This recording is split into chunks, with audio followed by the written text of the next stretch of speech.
भारतीय share market में गिरावट का दौर जारी है। शेयर बाजार गोते लगा रहा है, तो वहीं अंतर्राष्ट्रीय मुद्रा कोष यानी IMF से भारत के लिए बहुत अच्छी खबर सामने आई। अंतर्राष्ट्रीय मुद्रा कोष ने भारत पर एक बार फिर से भरोसा जताते हुए कहा कि वित्त वर्ष 2026 में भारत दुनिया में सबसे तेजी से बढ़ने वाली इकोनॉमी बना रहेगा और इसकी GDP 6.5% रह सकती है। हालांकि वैश्विक निकाय ने कुछ ऐसे कदमों के बारे में भी जिक्र किया जिसके जरिए इस टारगेट को पाना आसान होगा। आपको बता दें कि केंद्र सरकार ने बीते 28 फरवरी को वित्त वर्ष 2025 की तीसरी तिमाही के लिए GDP के आंकड़े जारी किए थे, जो उम्मीद के आसपास ही रहे। चालू वित्त वर्ष की तीसरी तिमाही में भारत की विकास दर 6.2% रही। इससे पहले दूसरी तिमाही में रिवाइज्ड GDP ग्रोथ रेट 5.6% रही। तीसरी तिमाही के लिए GDP ग्रोथ रेट 6.3% रहने का अनुमान जाहिर किया गया था। वहीं पूरे साल की विकास दर अनुमान के मुताबिक 6.5% रह सकती है।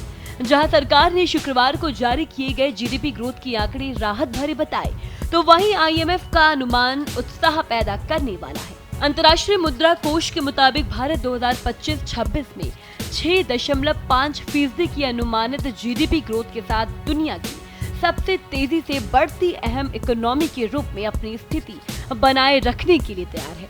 हालांकि IMF ने भविष्य की गति के लिए कुछ सुधारों को महत्वपूर्ण बताया। IMF ने अपनी रिपोर्ट में कहा कि मजबूत निजी निवेश और प्रत्यक्ष विदेशी निवेश को बढ़ावा देना भारत को अपनी रफ्तार को बरकरार रखने में महत्वपूर्ण होगा। इसके साथ ही स्थिर नीतिगत ढांचे व्यापार करने में आसानी और टैरिफ व नॉन टैरिफ कटौती के माध्यम से व्यापार एकीकरण की आवश्यकता होगी। इन कदमों के चलते वैश्विक अनिश्चितताओं के बावजूद भारत की आर्थिक ग्रोथ तेज रहेगी। अंतर्राष्ट्रीय निकाय ने उम्मीद जताते हुए कहा कि लगातार व्यापक आर्थिक और वित्तीय स्थिरता के दम पर भारत को निजी खपत की मजबूत वृद्धि का समर्थन मिलेगा।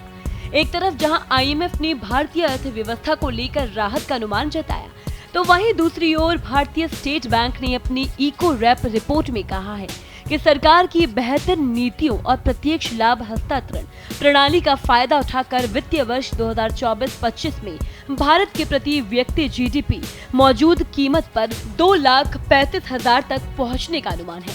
शनिवार को जारी रिपोर्ट में बताया गया कि पिछले 2 वित्त वर्षों के प्रति व्यक्ति GDP में ज्यादा वृद्धि हुई।